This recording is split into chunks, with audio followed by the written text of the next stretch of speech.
The alarm clock screamed at 5:30 a.m., just like it every morning for the past 3 years. Lisa rolled out of her tiny bed in the studio apartment she could barely afford, even with working 2 jobs. The walls were so thin she could hear her neighbor's television, and the heating barely worked in winter. But there was one thing in that cramped space that made it all worth it: her old upright piano. It wasn't much to look at. The wood was scratched, some keys stuck, and it desperately needed tuning. But to Lisa, it was everything. She'd bought it with her savings from her first job, choosing between that piano and a proper bed. She still slept on a mattress on the floor, but every morning she'd sit at those keys for 20 minutes before rushing to work. Her fingers danced across the familiar melodies, the music flowing from her heart. This was her real life, these quiet moments when the world was still asleep and she could pretend she was performing at Carnegie Hall instead of getting ready to serve coffee and clean tables. By 6:30, she was dressed in her black pants and white shirt, ready for another day at Tanru Romano's restaurant. The bus ride took 40 minutes through the busy streets of the city, and she used that time to close her eyes and listen to music on her old headphones. She'd study how the pianists moved their hands, memorizing every note, every pause, every breath. Romano's was the kind of place where a single meal cost more than Lisa made in a week. The customers wore expensive suits and talked about million-dollar deals over lunch. The restaurant's owner, Mr. Romano, had decorated the place to impress these wealthy clients. Crystal chandeliers hung from the ceiling, the tables were covered with white linen, and right in the center of the main dining room sat the most beautiful piano Lisa had ever seen. It was a massive black Steinway grand piano, so shiny you could see your reflection in it, but it was just for show. In 3 years of working there, Lisa had never seen anyone play it. It sat there like a museum piece, perfect and untouched, while she served food around it every day. The other waiters and waitresses knew about Lisa's passion for music. During their breaks, she'd sometimes hum melodies or tap out rhythms with her fingers on the table.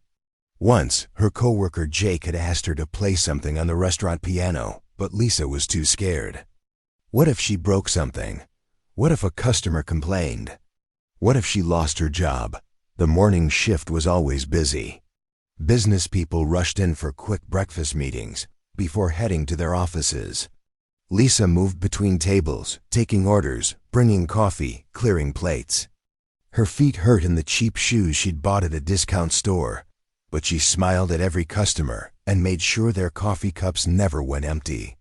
"Table 12 needs more butter," called out Jenny, another waitress who'd been working there longer than anyone. "And table 15 wants to speak to the manager about their eggs."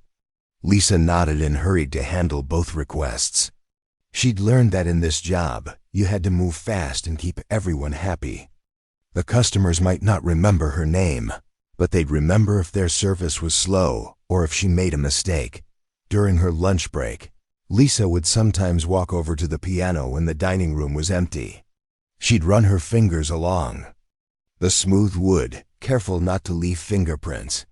She'd lift the lid and look at the perfect white and black keys, imagining what they would sound like. The piano was tuned perfectly. She could tell just by pressing one key very softly when no one was looking. Her coworkers thought she was a little strange for being so interested in the piano, but they liked her. She was always willing to help when they got busy, and she never complained about taking the worst shifts. What they didn't know was that Lisa had been playing piano since she was 7 years old. Her grandmother had taught her the basics on an old keyboard. "Music is the language of the soul," her grandmother used to say. "When words aren't enough, let your fingers speak." Lisa's grandmother had worked her whole life as a cleaning lady, but in the evenings, she'd sit at that keyboard and play the most beautiful melodies Lisa had ever heard. After her grandmother passed away when Lisa was 16, the music became even more important. It was her way of staying connected to the woman who had raised her after her parents died in a car accident. Every song she played was a conversation with her grandmother, every melody a memory they shared. Lisa had dreamed of going to music school, maybe even becoming a professional pianist. She'd been good enough. Her high school music teacher had told her she had real talent. But music school was expensive, and after her grandmother died, Lisa had to work just to pay rent and buy food. The dream of studying music seemed impossible when she could barely afford to live. So she worked at Romano's during the day and practiced on her old piano at night. Her upstairs neighbors sometimes complained about the noise, but Lisa tried to keep the volume down. She'd put towels around the piano to muffle the sound and only play during reasonable hours. The afternoon shift brought different customers, mostly business lunches and important meetings. Lisa watched these people in their expensive clothes, talking about deals worth more money than she'd see in her lifetime. They never looked at her as anything more than someone to bring their food. She was invisible to them, just part of the restaurant service. But Lisa didn't let it bother her. She had her music, her dreams, and her determination. Every tip she earned went into a small jar she kept hidden in her apartment. She was saving up, though she wasn't sure what for yet. Maybe a better piano, maybe some music lessons, maybe just a security deposit for a nicer apartment. As the day went on, more customers filled the restaurant. The dinner crowd was always the most challenging and the most demanding. These were the people with real money, the ones who expected perfect service and weren't shy about complaining if they didn't get it. Lisa tied her apron tighter and checked her reflection in the kitchen's stainless steel door. Her dark hair was pulled back in a neat ponytail, and despite being tired from working since dawn, she still looked professional. She took a deep breath and walked back into the dining room, ready to serve whoever walked through that door. She had no idea that tonight would be different from all the others. She had no idea that in just a few hours, everything in her life would change forever. For now she was just Lisa the waitress, moving between tables, taking orders, and dreaming of the day when she might finally get to touch those beautiful piano keys. The evening was just beginning, and Romano's was filling up with its usual crowd of wealthy diners. But tonight, one customer would notice Lisa looking at that piano, and that moment of attention would change everything. The Friday evening rush was in full swing when the black limousine pulled up outside Romano's. Lisa was busy refilling water glasses at table 7 when she noticed the commotion near the entrance. Mr. Romano himself was greeting someone at the door, which only happened when very important people came to eat. A tall man in expensive suit walked in, followed by 4 other people who looked just as wealthy. Lisa could tell by the way they carried themselves that these weren't ordinary customers. The man leading the group had gray hair slicked back perfectly and wore a watch that probably cost more than Lisa's entire year of rent. "That's David Blackwood," whispered Jenny as she passed by with a tray of appetizers. "The billionaire who owns all those tech companies. He's been on the news a lot lately." Lisa had heard the name before. Everyone had. David Blackwood was one of those super rich people who seemed to be everywhere, on magazine covers, in newspaper headlines, giving interviews on television. He was known for being brilliant in business, but also for being incredibly demanding and sometimes cruel to people who worked for him. Mr. Romano led the group to the best table in the restaurant, right next to the beautiful piano. Lisa watched as they sat down, the men loosening their ties and the women adjusting their jewelry. They ordered the most expensive wine on the menu without even looking at the price. Lisa tried to focus on her other tables, but she kept glancing over at the wealthy group. They were talking loudly about business deals and laughing at jokes she couldn't hear. The way they acted, it was like they owned the whole world. "Lisa, you're assigned to table 1, said Mr. Romano, appearing beside her with a nervous smile. "Take very good care of Mr. Blackwood and his guests. They're extremely important customers."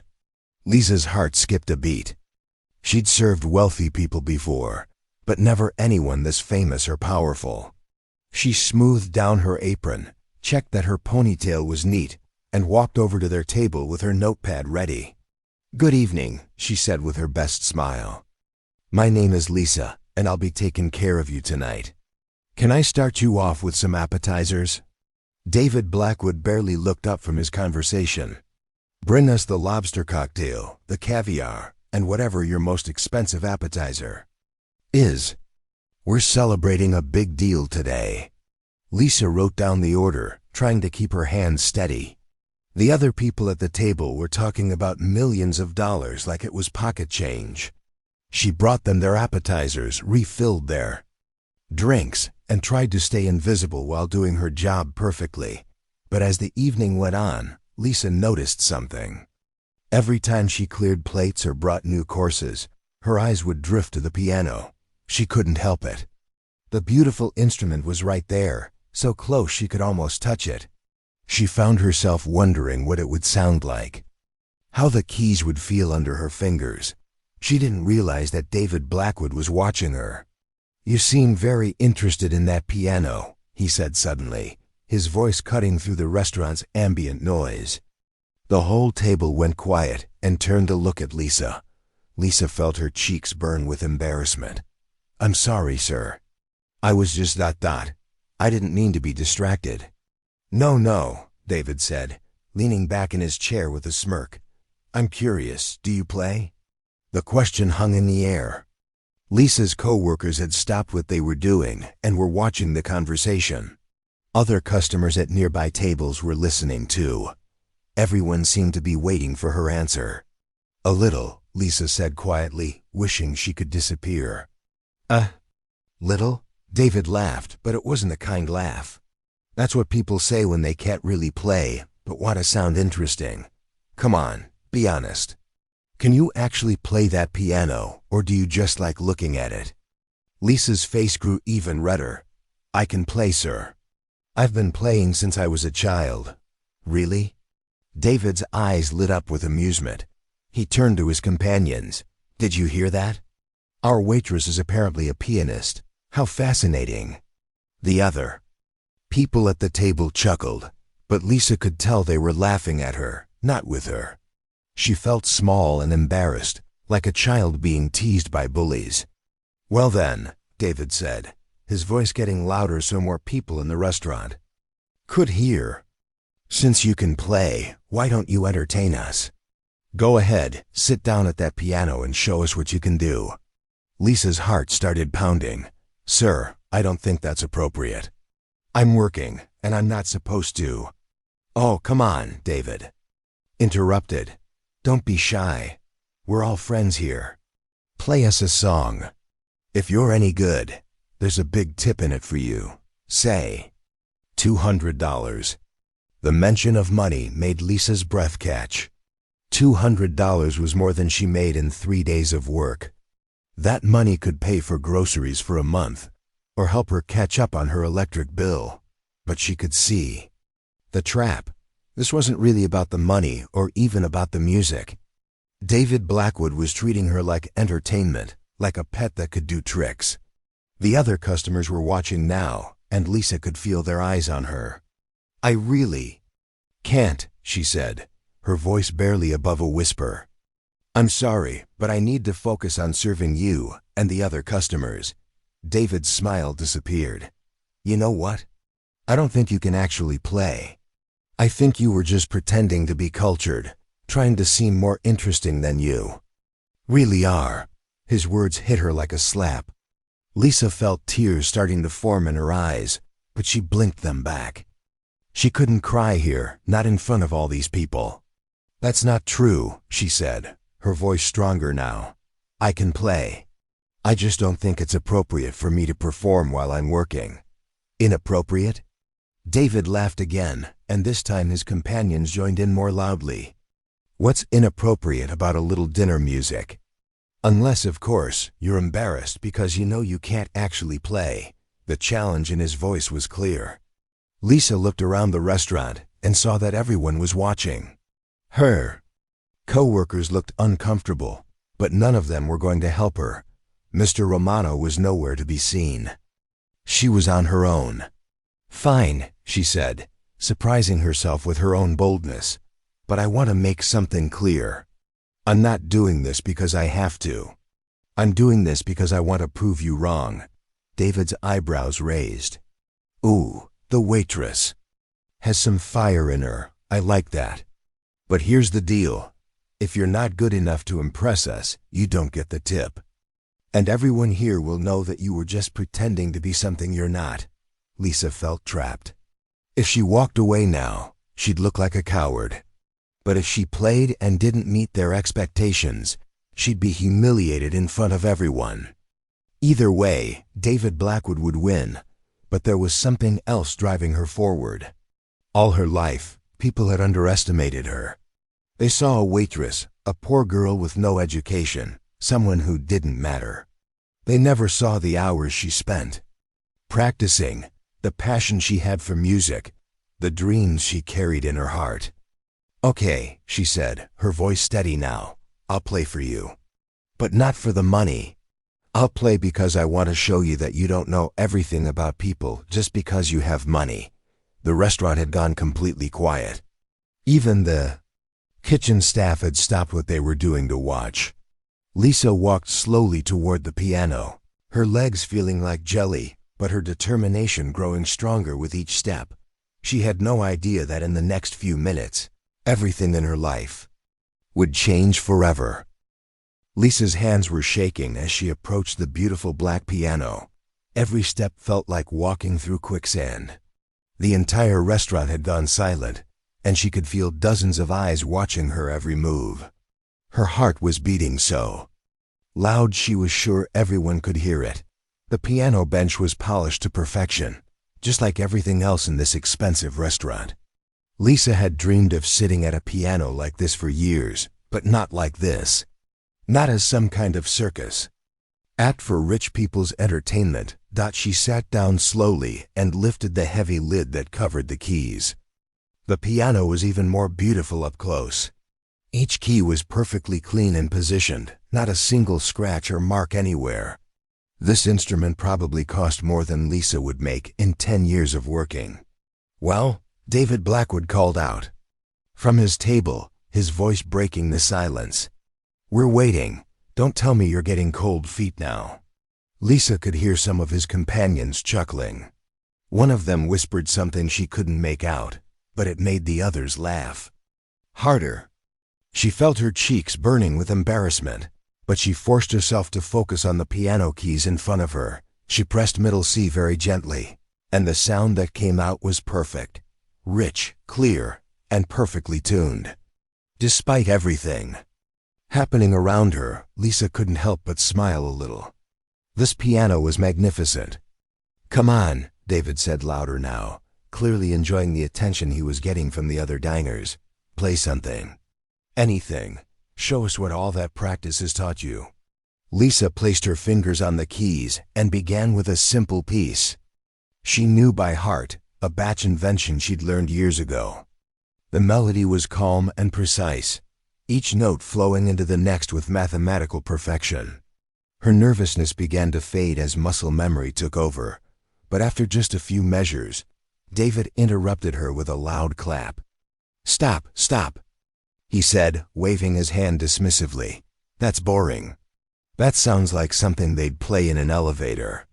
Can't you do something more impressive? Something with some passion?" Lisa's face burned with humiliation. The Bach piece was beautiful and technically challenging, but she could see that David and his friends didn't understand or appreciate classical music. They wanted something flashy, something that would make them feel entertained. "What would you like me to play?" she asked, trying to keep her voice steady. "I don't know," David said with a shrug. "You're the pianist. Surprise us. Play something that will make us forget we're listening to the waitress and actually believe you know what you're doing." The cruelty in his words hit Lisa like a physical blow. She could see other customers in the restaurant looking uncomfortable now. Some were whispering to each other, and a few looked like they wanted to leave. But nobody was standing up to defend her. Lisa's co-workers were watching from the edges of the dining room. Jenny looked angry but helpless. Tom, one of the busboys, was clenching his fists. Even Mr. Romano had appeared from the back office, but he was too afraid of losing an important customer to say anything.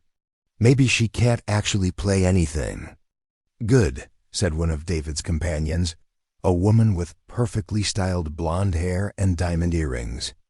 Maybe all she knows is that simple stuff they teach in high school music class.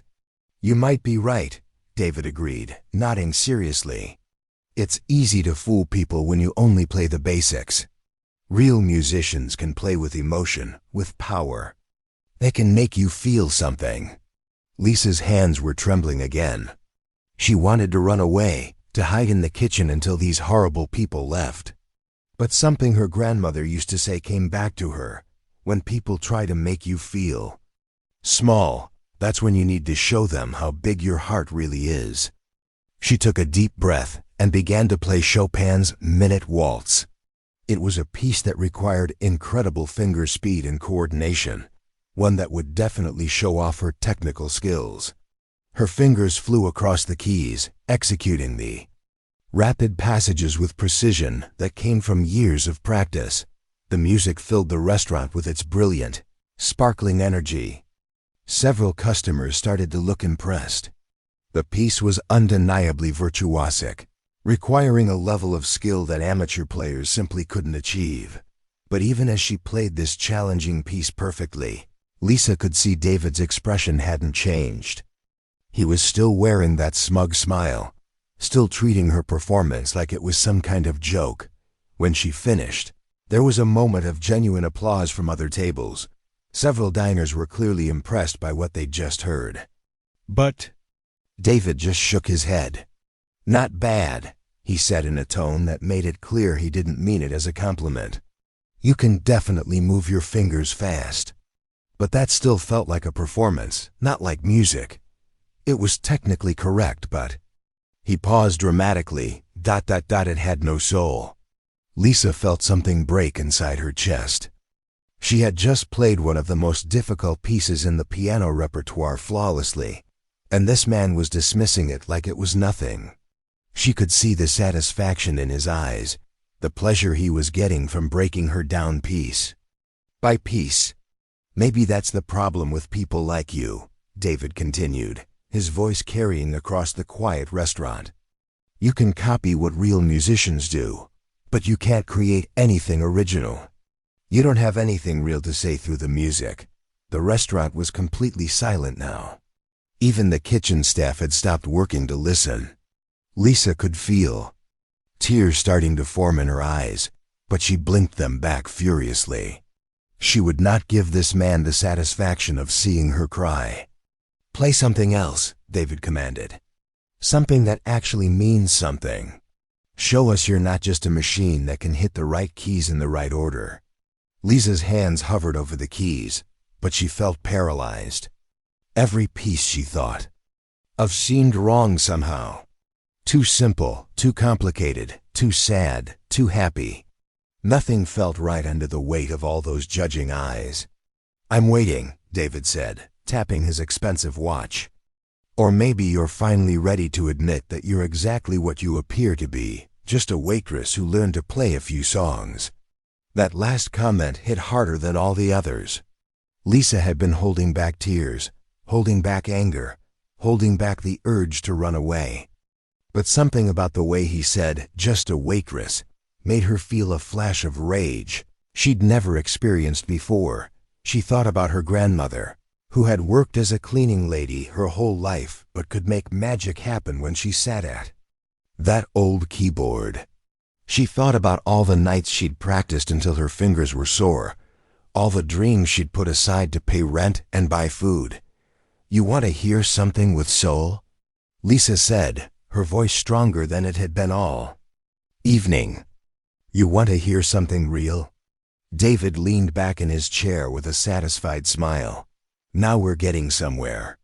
Yes, show us what you've really got. Lisa closed her eyes and let her hands find their position on the keys. She was done playing other people's music.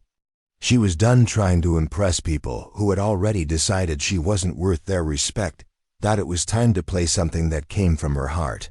Something that would show everyone in this room exactly who she really was. Lisa closed her eyes and took the deepest breath of her life. All the noise in the restaurant, all the whispers and cruel laughter seemed to fade away. In that moment of silence, she could hear her grandmother's voice as clearly as if she were sitting right beside her. "Music isn't about showing off, little one," her grandmother had always said. "It's about telling your story. It's about sharing the parts of your heart that words can't reach." When Lisa opened her eyes, everything looked different. The expensive customers, the crystal chandeliers, the perfectly set tables, none of it mattered anymore. There was only her, the piano, and the story she needed to tell. She placed her hands on the keys, but instead of the aggressive, showy pieces she'd been playing, she started with something soft. So soft that people had to lean forward to hear it. The melody began like a whisper, like a secret being shared between old friends. This wasn't a famous piece by a classical composer. This wasn't something she'd learned from a music book. This was her song, a melody that had been growing in her heart for years. Through every difficult day, every lonely night, every moment when she'd wondered if her dreams would ever come true, the music told the story of a little girl who had lost her parents too young.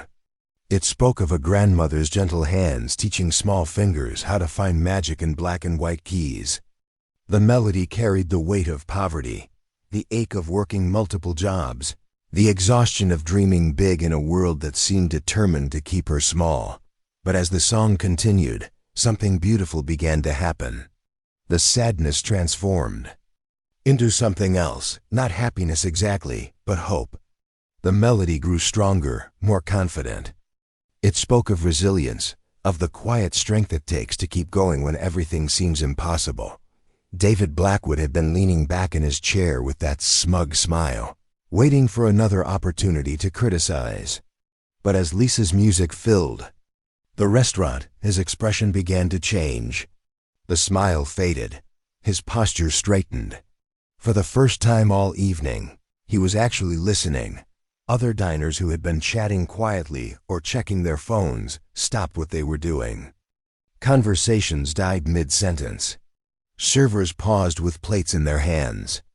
Even the sounds from the kitchen grew quiet as everyone strained to hear every note. Lisa's fingers moved across the keys with a grace that seemed almost supernatural. This wasn't the mechanical precision of her earlier performances. This was music flowing directly from her soul, unfiltered and pure. Every note carried emotion, every pause held meaning. The melody spoke of her grandmother's last days, when the old woman's hands had become too weak to play, but her love for music remained strong. It captured the moment Lisa had realized that music wasn't just something she did for fun. It was as essential to her as breathing. But the song wasn't just about sadness and loss. As it continued, it began to celebrate the beauty that could be found in struggle. It honored every person who had ever worked a thankless job while nurturing bigger dreams. It spoke for everyone who had ever been dismissed, overlooked, or told they weren't good enough. Lisa could feel tears on her cheeks, but she didn't wipe them away. This music was bigger than her embarrassment, more important than her pride. She was sharing the most honest part of herself with a room full of strangers, and it felt both terrifying and liberating. The melody grew more complex, with rich harmonies that spoke of the beauty hidden in everyday life. It captured the satisfaction of mastering a difficult piece after hours of practice, the joy of finding a moment of peace at the piano after a long day of work, the hope that kept her going even when success seemed impossible. Around the restaurant, something unprecedented was happening. Tough business executives found themselves blinking back tears. Well-dressed women reached for their handkerchiefs. Even the kitchen staff had gathered in the doorway, completely captivated by what they were hearing. But the most dramatic change was in David Blackwood himself. The cruel amusement had completely disappeared from his face. He sat perfectly still, his expensive suit suddenly seeming like a costume. his confident demeanor cracking like a mask that no longer fit. The music was stripping away all the pretenses, all the walls that money and power had built around him. For perhaps the first time in years, he was being forced to confront something real, something authentic, something that his wealth couldn't buy or control. Lisa's song began to build toward its climax, the melody soaring higher and becoming more powerful, but it wasn't loud or aggressive. It was the kind of power that comes from absolute truth, from courage in the face of adversity, from a heart that refuses to be broken, no matter how hard the world tries. The music painted a picture of every sunrise Lisa had watched through her small apartment window, wondering if today would be the day her life would change. It captured every moment she'd stood in this very restaurant, looking at this very piano, and daring to dream that someday she might be good enough to play it. As the song reached its peak, something magical happened in the room. Every person listening, rich or poor, young or old, kind or cruel, recognized something of themselves in Lisa's story. The music reminded them of their own dreams, their own struggles, their own moments of doubt and hope. David's business companions, who had been laughing and making jokes just minutes before, now sat in stunned silence. One of them, a middle-aged man who owned several companies, found himself thinking about his own childhood, when he'd wanted to be an artist before choosing the safer path of business success. The blonde woman with the diamond earrings remembered her younger self, full of dreams and idealism, before years of wealth and privilege had made her forget what it felt like to struggle for something meaningful. As Lisa's song began to wind down, moving toward its gentle conclusion, the entire restaurant held its breath. No one wanted the music to end. No one wanted to return to the ordinary world where cruel words and casual cruelty were normal. The final notes hung in the air like a prayer, beautiful and fragile and perfect. When Lisa's hands finally lifted from the keys, the silence that followed was complete and profound. For a long moment, nobody moved, nobody spoke, nobody even seemed to breathe. Then, from somewhere in the back of the restaurant, someone began to clap. Slowly, tentatively at first, then with growing enthusiasm. Others joined in, and within seconds, the entire room erupted in applause unlike anything Romanos had ever heard. But Lisa barely noticed the clapping. She was looking directly at David Blackwood, and what she saw in his eyes wasn't mockery or cruelty anymore.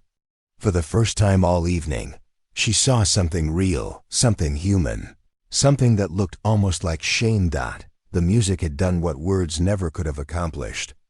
It had reminded everyone in that room that beneath all the expensive clothes and important jobs and impressive bank accounts, they were all just people with hearts that could be touched, souls that could be moved, and dreams that deserved to be respected. The applause seemed to go on forever. Lisa sat at the piano bench, still in shock from what had just happened. Her hands were shaking, not from nervousness this time, but from the overwhelming emotion of sharing her most personal creation with a room full of strangers. People were standing now, giving her a standing ovation that echoed through the entire restaurant. She could see tears in the eyes of customers who had been cold and distant just an hour before. Her co-workers were clapping the loudest of all, their faces glowing with pride and amazement. But the most incredible change was in David Blackwood. The billionaire who had been so cruel and mocking was now sitting perfectly still, his hands folded in his lap, staring at Lisa with an expression she had never seen before. It wasn't pity or surprise, it was respect. When the applause finally began to die down, an older man at table 12 stood up. Lisa recognized him as someone who came to the restaurant often, usually alone, always polite but distant. He walked over to her with tears in his eyes. "Young lady," he said in a voice thick with emotion, "that was the most beautiful thing I've heard in 30 years, what you just played. Where did it come from?" "I wrote it," Lisa said quietly, still not quite believing what had happened. "It's about my grandmother and my life." The man nodded slowly. "My name is Robert Chen. I run a recording studio downtown. I'd like to talk to you about making an album." Lisa's heart stopped. "I'm sorry, what?" "You have a gift, Robert," said firmly. "Real talent doesn't come along very often, and when it does, it needs to be shared with the world. That song you just played, people need to hear it." Before Lisa could respond, another voice spoke up. "Excuse me." It was a woman in her 50s who had been sitting at table 8. "I'm Patricia Williams from the Times Music section. I'd like to write a story about you, if you're willing." More people began approaching. A talent agent who happened to be having dinner handed her his business card. A music teacher from the nearby university said she wanted to discuss scholarship opportunities. Even some of the other customers were asking for her name, wanting to follow her musical journey. Lisa felt overwhelmed by all the attention, but in the best possible way. These weren't people looking down on her anymore. They were seeing her as an artist, as someone with real value and talent. Through it all, David Blackwood remained seated at his table, watching everything unfold. His business companions were trying to talk to him, but he seemed lost in thought, completely focused on what was happening around Lisa. Finally, when most of the crowd had dispersed and people were returning to their meals, David stood up. He walked slowly toward the piano, his confident swagger replaced by something much more humble. "Lisa," he said quietly, so only she could hear, "may I speak with you privately for a moment?"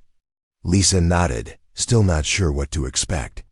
They walked to a quiet corner of the restaurant, away from the curious eyes of other diners. David was quiet for a long moment, staring at his expensive shoes. When he finally looked up, his eyes were different, softer, more human than they had been all evening. "I owe you an apology," he said, his voice barely above a whisper. "What I did tonight was inexcusable. I treated you terribly, and you didn't deserve any of it." Lisa was stunned. She had never expected to hear those words from someone like him. "I've spent so many years surrounded by people who only tell me what I want to hear," David continued. "I forgot what it was like to encounter something real, something genuine. Your music, it reminded me of things I thought I'd lost forever." He paused, seeming to struggle with his words. "When I was young, before all the money and success, I used to paint. Nothing fancy, just landscapes and portraits. I loved it more than anything. But somewhere along the way, I convinced myself that art was a waste of time, that only practical things mattered." Lisa listened in amazement as this powerful billionaire opened up to her like a regular person sharing his regrets. "Tonight, hearing you play, I remembered what it felt like to create something from the heart," David said. "I remembered why art matters, why beauty matters, why people like you matter more than people like me ever realize." David reached into his jacket and pulled out a business card, but not for business. He wrote something on the back of it. "This is my personal number," he said, handing it to her. "I want to help you, but not in the way you might think. I don't want to manage your career or control your music. I want to support it, to make sure that talent like yours gets the opportunities it deserves." Lisa looked at the card, still not quite believing this was really happening. "I'm starting a foundation," David continued, "for artists like you, people with incredible gifts who just need a chance to share them with the world. You inspired that tonight. You reminded me that there are things more valuable than money, more important than business deals." Over the following weeks, news of Lisa's impromptu performance spread far beyond Romano's restaurant. Someone had recorded part of her song on their phone, and the video went viral on social media. Millions of people around the world heard her music and were moved by her story. The recording contract with Robert Chun became reality. Lisa's first album, featuring the song she had played that night, topped the classical music charts and crossed over into mainstream success. She finally had enough money to quit her waitressing job and focus completely on her music. But the most amazing transformation was in David himself. True to his word, he established the Blackwood Foundation for Working Artists, providing scholarships, instruments, and opportunities for talented people who couldn't afford traditional music education. Lisa became the foundation's first ambassador, using her newfound fame to highlight other struggling artists who deserved recognition. She never forgot where she came from or the people who had supported her during her hardest times.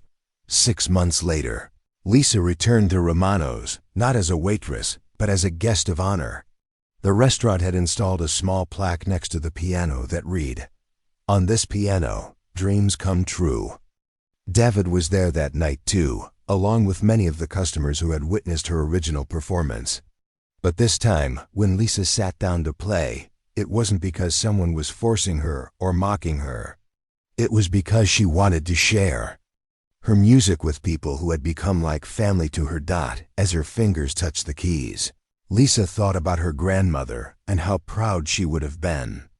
The little girl who had once practiced on a broken keyboard in a tiny apartment was now a successful recording artist. But more importantly, she was someone who had learned that her voice mattered, that her dreams were valid, and that sometimes the most beautiful transformations happen when we find the courage to share our authentic selves with the world. The music that filled Romano's that night was different from the desperate, nervous performance 6 months earlier. This time, it was pure joy, the sound of someone who had found her place in the world and was exactly where she belonged.